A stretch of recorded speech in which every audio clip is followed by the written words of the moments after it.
delighted to introduce as our first speakers in this session, Professor Adelheid Otto and Dr. Berthold Einwag from LMU Munich.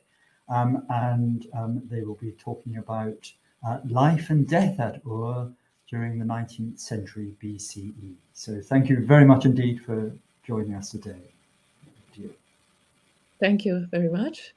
Ladies and gentlemen, this Ur centenary colloquium must be started with the statement that Sir Leonard Woolley was a genius. Whoever has been working about Ur or at the site Ur since then has been standing on the shoulders of this giant. He has especially to be thanked for showing deep interest in a topic which does not seem too rewarding at first sight, the domestic quarters, which promised neither golden nor other eye-catchy finds, but everyday remains from sheer mud and brick.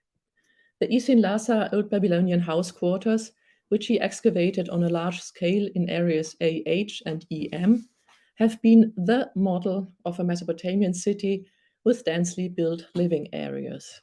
He set the path for modern activity zone analysis and the analysis of everyday life in Babylonia. So why then should there be renewed excavations at Ur 100 years later? The answers are manifold. The methods have changed. Remote sensing, geophysical prospection, sophisticated scientific examinations had not been possible in those days. But also the questions have changed. Fine-grained, detailed excavations replace today the large-scale excavations with hundreds of workmen. And last but not least, many questions have remained open. For example, while the North Mound with the official quarters was relatively well investigated, there's little information about what was going on the South Mound. Who was living in the city center and who at the periphery? Were there social or economic differences between the inhabitants of EM or AH and those living elsewhere? Concerning the analysis of the houses, Woolley himself deeply regretted that the information from the tablets found in the houses could not be linked to the houses in the desired way. In his words, these documents, not always of any great interest in themselves, gain immensely in value from their association with individual houses and should furnish a remarkably detailed account of this quarter of the city of Ur, end of quote. Or to answer the question why new excavations, although the museums at Baghdad, London, and Philadelphia contain already so many objects from Ur, let's refer to the first lecture of yesterday by Professor Laith Hussein. In many cases, very little is known about the context of the finds. For example, most of the terracotta figurines are reported to come from Dikdike, as has been shown by Richard Sadler yesterday. But what was their date and their purpose? Our new excavations have shown that model-identical figurines were apparently used for domestic rituals in this Sîn-nādā house around 1840 BC. Therefore, for our sincere thanks go to Professor Elizabeth Stone, who had invited us to participate in her new Ur project in 2017 and 2019, and to Dr. Brad Hafford, who invited us again this year to participate in the new Ur project run by the Penn Museum. We dedicate this lecture to the memory of His Excellency Dr. Abdelhamir El-Hamdani, who was the soul behind the project and who is deeply missed by all of us. Further on, we thank the Iraqi State Board of Antiquities and Heritage, the General Director, Professor Laith Hussein, the Antiquities Director at Nasriya Ali Qadim, the SBAH representatives from Nasriya, the workmen, all the team members, and the donors. And last but not least, we thank the organizers of this colloquium for this exciting day or days. Berthold Einwag and I will present here new insights into life and death at Ur in the 19th century, which were achieved through the detailed excavation of a single house, which was inhabited by the temple intendant Sîn-nādā and his wife Nuṭṭuptum. The excavation of this house in Area 5, which you see in the foreground, started in 2017, continued in 2019, and were resumed 2 weeks ago.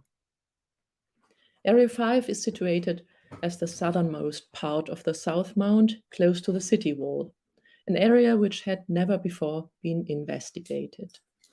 Our main research questions concerned the nature of Old Babylonian buildings in this area and the existence of Ur III buildings in an area where, due to erosion, Ur III levels were expected relatively close to the surface. Both aims were achieved at the end of this season, from which we returned on November 6. Therefore, some results are very preliminary. Area 5, so this was the 2017 excavation where we just scratched a bit and excavated a few houses, and these were the results of the 2019 excavation, where the whole structure of the building was excavated and the ground plan of the building became evident. Clearly, this was a fairly standard Old Babylonian courtyard house, built very regularly, which indicated that spacious plots for building were available here near the edge of the South Mound. The house was occupied during 3 phases, starting from the 19th century until the temporary abandonment of Ur at, nevertheless, the time of Samsuiluna. The first inhabitants that we know by name were Sîn-nādā and his wife Nuṭṭuptum, who, however, had to leave the house very probably in 1835, when the ancient regime at Lhasa and Ur under King Sî-nādā was overthrown and King Varatsîn was installed on the throne in Lhasa.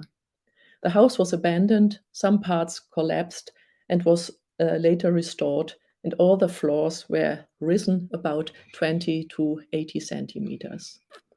Unfortunately, we could not reach the lowest floor of all rooms in the 2019 season, and this was one of the main goals of the 2022 campaign. Indeed, the house of the first inhabitant, Sîn-nādā, is now well known. An open yard separated the house from the neighbouring Isin Lhasa house, and both houses were directly built on top of the leveled walls of an amazing Ur III building, but this is another story. How do we know the first inhabitants? Apparently, parts of their written documents, letters, and school tablets were left behind or thrown away when they had to leave their home.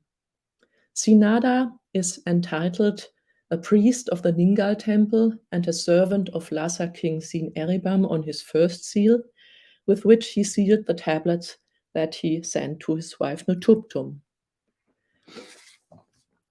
But we can even follow the career of Sîn-nādā, since a few years later he was the principal, the Ugulae, of the Ningal temple. But this is the last sign of life of our couple.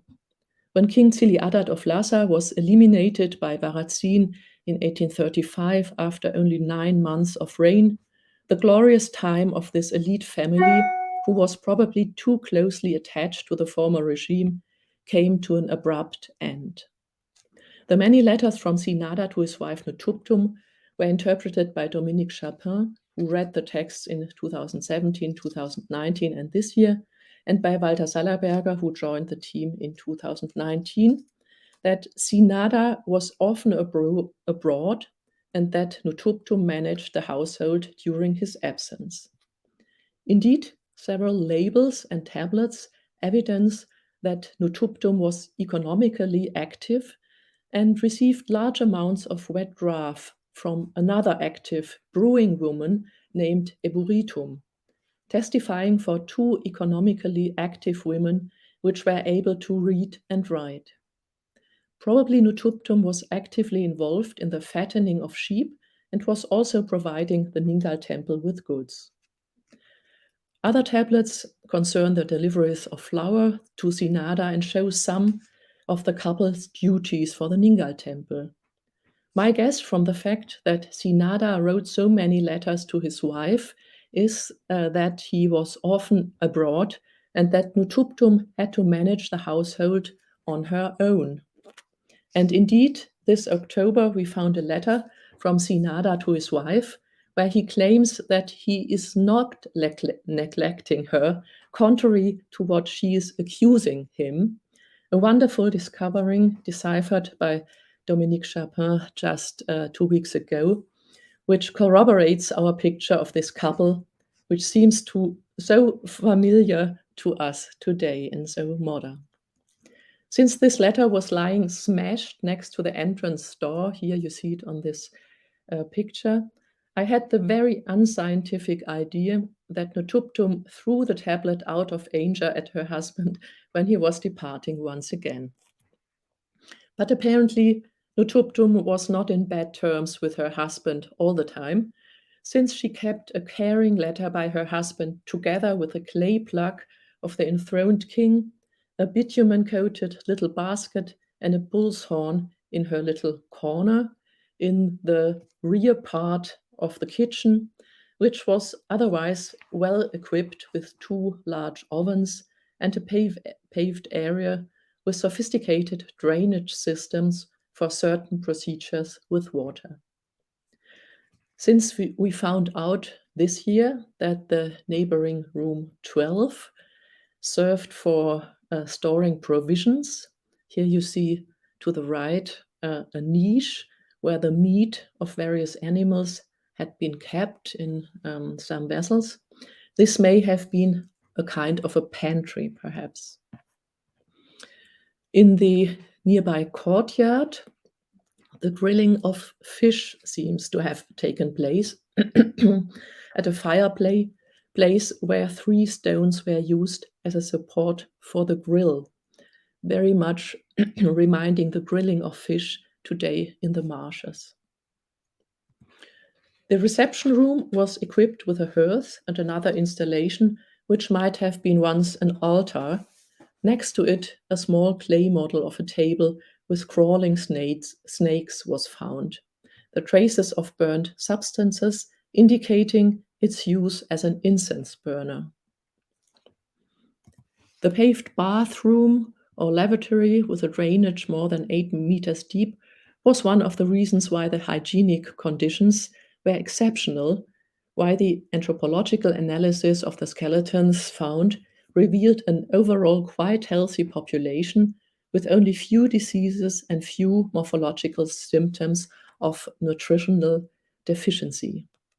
Another room, 11, was provided with a paved platform connected to a drainage system. In this case, however, the water supply seems to have been directly connected to the writing of tablets. More than 12 tablets were kept here, which indicate the professional involvement of Sîn-nādā in the grain business. For more details, we have to wait for the translation by Dominique Chapin. However, a nice detail can be seen in this room. The floor was covered by beautifully woven mats, which were coated with bitumen. Probably the couple had also children, as is testified not only by a baby burial, but also by knuckle bones, a fragment of a terracotta gaming board, and a rattle, which all find good parallels in Woolley's excavations. A surprise was the largest room 6. Similar rooms were called the domestic chapel by Woolley, and many of them contained the family tomb and cultic installations. Nothing alike was the case here. The only indicative objects were concentrations of lumps of pure clay, which seem to have been used for the production of clay tablets, since also blank tablets were found. One blank tablet had a strange stepped shape, and since it measured 7.5 by 5 by 2 centimeters, which corresponds to a quarter to a normal brick, we propose to interpret it as a brick model. So clearly this room was used for non-ritual purposes. Clearly the family was involved in education, since lentil-shaped and rectangular school tablets were found on the floors of, in total, 6 rooms. The concentration was found in room 4, where they seem to have been stored on shelves along the wall. Other economic activities are indicated by weight stones from hematite, which correspond to 2 shekels and fractions of 2/3, half, 1/3, and a quarter. To our surprise, the vaulted family tomb was situated outside the house in an open yard belonging to the house, similar to what can be found in Lhasa, for example, near large houses. The corbel vaulted tomb with 2 chambers corresponds to few similar examples excavated by Woolley. Strangely, the remains of at least 11 individuals were found in the larger southern chamber, but no complete skeleton. And also in the smaller northern chamber, only the long bones and skulls, carefully piled up, of at least 13 individuals were found, among which also children, who, according to Woolley, were never buried in these large vaulted tombs. Since the probability that 24 family members of Sîn-nādā died within the fairly short period of only about 30 years, while Sîn-nādā lived here, we propose that Sîn-nādā took advantage of the new construction program by Prince Sîn-nādā in the 1950s, and that the city spread to this area only around 1850 BC, as has been mentioned by Brad Havers in about an hour ago. I hand over to Berthold Einwag, who will explain how we imagine this large house measuring 236 square meters, consisting of 16 rooms and a courtyard, to have looked like.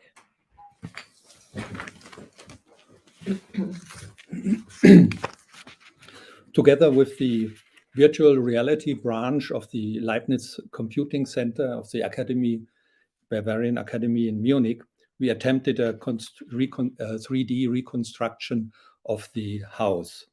Modeling of the ground plan is quite simple. Interior and roof constructions arise more questions and more or less theoretical answers. In several rooms, we found the remains of reed mats. Then we were able to design the floor. But how high were the rooms? What did the doors look like? We decided to use round arches here, as in the reconstruction of Abraham's houses. Which roof constructions were used? Here 2 possibilities, one with simple reed and the other wicker construction. In view of the 2 staircases of the house, we decided on a 2nd floor. In this study, we assumed that the main room of the house functioned as a roof terrace.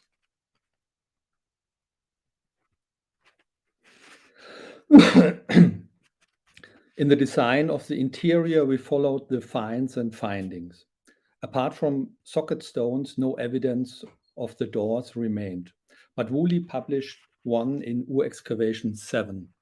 We took our cue from this and modeled a door made of reed and bitumen. Perhaps the outer door was made of more solid material from wood. Room 18 had a paved floor and a hole for sewage.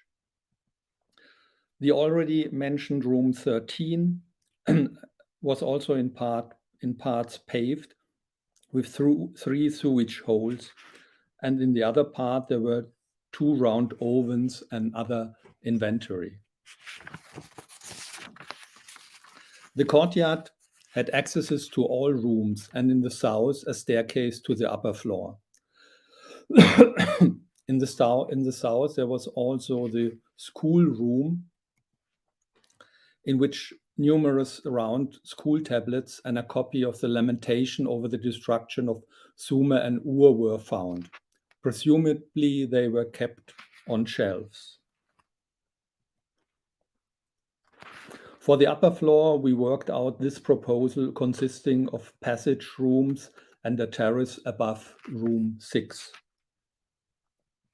Now, this was a very sober overview.